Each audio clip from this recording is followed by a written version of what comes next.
ఇది ఎప్పుడైనా మీకు జరిగిందా? ఏదైనా చిన్న ఇన్సిడెంట్ జరిగినప్పుడు మీ మైండ్ ఏదైతే జరిగిందో అక్కడే ఆగకుండా స్ట్రెయిట్‌గా ఒక వర్స్ట్ పాసిబుల్ ఎండింగ్ వరకు వెళ్ళిపోయి ఆలోచిస్తుంది. చిన్న సమస్య వచ్చిందంటే చాలు వెంటనే మన మెదడు ఒక భయంకరమైన సినిమా స్టోరీ రాసేస్తుంది. అప్పుడు మనం అతిగా భయపడిపోతాం. మన గుండె దడదడలాడుతుంది. చివరికి అది చాలా చిన్న విషయం అని తెలుస్తుంది. మనం ఊహించినంత పెద్ద సమస్య కాదని అర్థమవుతుంది. కానీ మళ్ళీ ఇంకో ఇన్సిడెంట్ జరిగినప్పుడు మళ్ళీ అవే ఆలోచనలు, మళ్ళీ అవే భయాలు.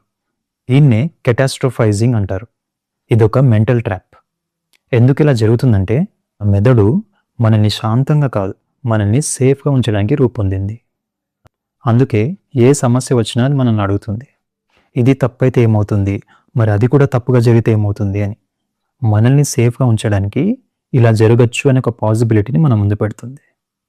దీనికి నీ అటెన్షన్ ఇవ్వు అని. కానీ మనం ఏం చేస్తాం? ఆ పాసిబిలిటీనే జరుగుతున్న ఒక వాస్తవంలా ఎమోషనల్గా ఎక్స్పీరియన్స్ చేస్తాం. అందుకే విపరీతమైన భయం ఇంకా టెన్షన్ని ఫీల్ అవుతాం. ఉదాహరణకి మీకు చాలా క్లోజ్ అయిన వాళ్ళు ఫోన్ ఎత్తలేదనుకోండి. ఫస్ట్ బిజీగా ఉన్నారేమో అని అనుకుంటారు. కానీ కొద్దిసేపటికే మైండ్ ఇలా జంప్ చేస్తుంది, వాళ్ళకి ఏదైనా చెడు జరిగిందేమో అని. తర్వాత వాళ్ళకి ఏదైనా ప్రమాదం జరిగిందేమో, వాళ్ళకు దూరం అవుతున్నారేమో అని ఒక వర్స్ట్ పాసిబుల్ ఎండింగ్ వరకు వెళ్ళిపోతుంది. అది నిజమా కాదా అనేది మన బ్రెయిన్కి తెలియదు. అది కేవలం ఒక పాసిబిలిటీని మన మీదకి విసురుతుందంతే. దాన్ని నమ్మే ముందు ఇది నిజమేనా, దీనికి ఉన్న ఎవిడెన్స్ ఏంటి అని చెక్ చేయాల్సిన లాజికల్ జాబ్ మనది. కానీ మనం ఏం చేస్తాం? భయంతో టెన్షన్ పడి 10 సార్లు కాల్ చేస్తాం, మెసేజ్లు పంపుతాం. ఈ ట్రాప్లో అసలు సమస్య ఏంటంటే జరగవచ్చు అనే ఒక పాసిబిలిటీని ఇలాగే జరుగుతుంది అని ఒక నిజంగా మనం తీసుకుంటాం దాన్ని. అదే రియాలిటీ అనుకున్నప్పుడు ఆబ్వియస్గా స్టోరీని నమ్మేస్తాం.